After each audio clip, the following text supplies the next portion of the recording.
जय हिंद दोस्तों। आज के इस वीडियो सेशन में बीए पार्ट थर्ड के 2011 में पूछे गए महत्वपूर्ण वस्तुनिष्ठ प्रश्नों को देखेंगे। यह हिंदी ऑनर्स पेपर 5 का है और यह क्वेश्चन जो है यह पूरा सेलेक्टेड क्वेश्चन है और इसी टाइप का क्वेश्चन पूछा जाता है। आगे आने वाले एग्ज़ाम में 2022 के एग्ज़ाम में हो सकता है इनमें से 2 से 3 क्वेश्चन यह भी रह सकता है। तो आप वीडियो को शुरू से अंत तक देखिएगा, तभी आपको समझ में आएगा और याद भी हो जाएगा। आपको सिर्फ वीडियो को देखना है, हो सकता है आपको पूरी तरह याद हो जाएगा। तो चलिए शुरू करते हैं प्रथम क्वेश्चन से। पहला क्वेश्चन है, कामायनी के रचनाकार का नाम लिखिए। यह क्वेश्चन पूछा गया है। तो कामायनी के रचनाकार जो है जयशंकर प्रसाद जी है। कौन है? जयशंकर प्रसाद जी। दूसरा क्वेश्चन देखिए, प्रकृति के सुकुमार कवि किन्हें कहा गया है? आप लोग इसका आंसर पहले से भी जानते होंगे। तो प्रकृति के सुकुमार कवि जो है सुमित्रानंदन पंत को कहा जाता है। तीसरे क्वेश्चन की ओर चलिए। तीसरा क्वेश्चन है, निराला आधुनिक युग के किस वाद के कवि है? तो याद रखिएगा, छायावाद के कवि है। निराला आधुनिक युग के छायावाद के कवि है। चौथे क्वेश्चन की ओर चलिए। खड़ी बोली हिंदी का प्रारंभ किस काल में हुआ? खड़ी बोली जो है हिंदी का प्रारंभ किस काल में हुआ? यह आधुनिक काल में हुआ है, इसको याद रखिएगा। आधुनिक काल जो है भारत तेंदु का समय युग कहा जाता है, भारत तेंदु युग भी कहा जाता है। पांचवा क्वेश्चन देखिए, छायावाद का प्रवर्तक किसे माना गया है?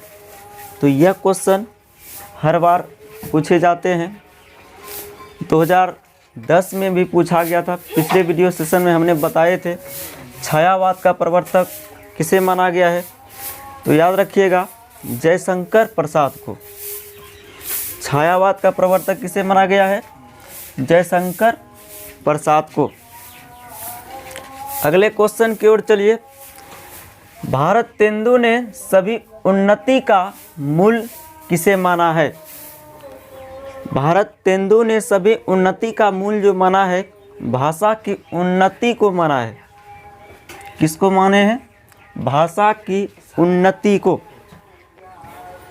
नेक्स्ट क्वेश्चन की ओर चलेंगे। क्या भारत तेंदु पत्रकार भी थे? हाँ, भारत तेंदु जो थे पत्रकार भी थे। इसका आंसर हो जाएगा हाँ। ठीक, हाँ या नहीं में उत्तर देना था, क्योंकि वस्तुनिष्ठ टाइप का है तो यहाँ लिखना है सिर्फ हाँ। अगला क्वेश्चन है, प्रसाद के नाटकों में किस भावना की अभिव्यक्ति हुई है? तो याद रखिएगा, राष्ट्रीयता की भावना जो है अभिव्यक्ति हुई है। प्रसाद के नाटकों में राष्ट्रीयता की भावना की अभिव्यक्ति हुई है।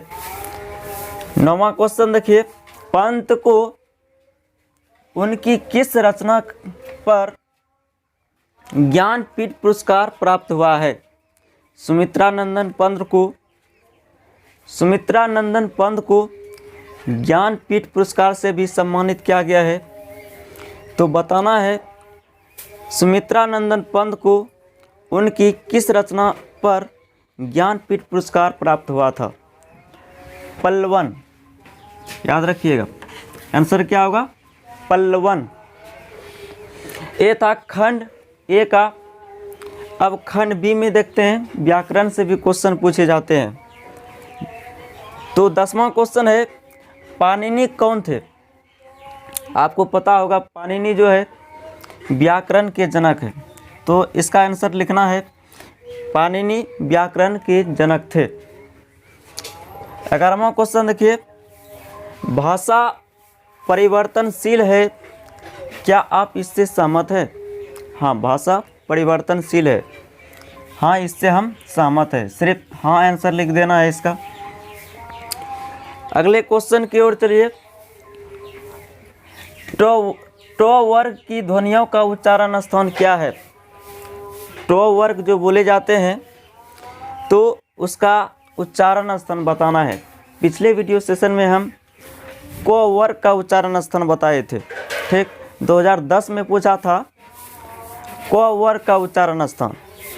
आप लोगों ने बताया था कंठ।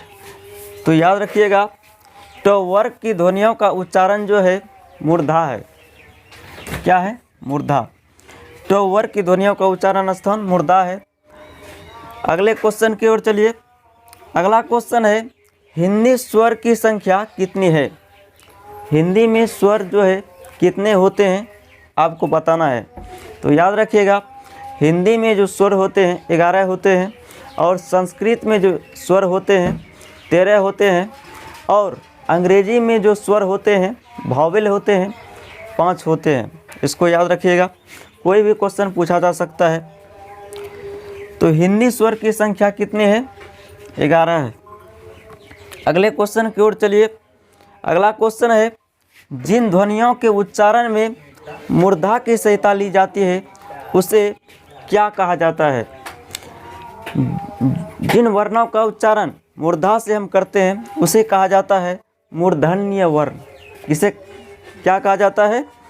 मूर्धन्य वर्ण। 15वां क्वेश्चन देखिए।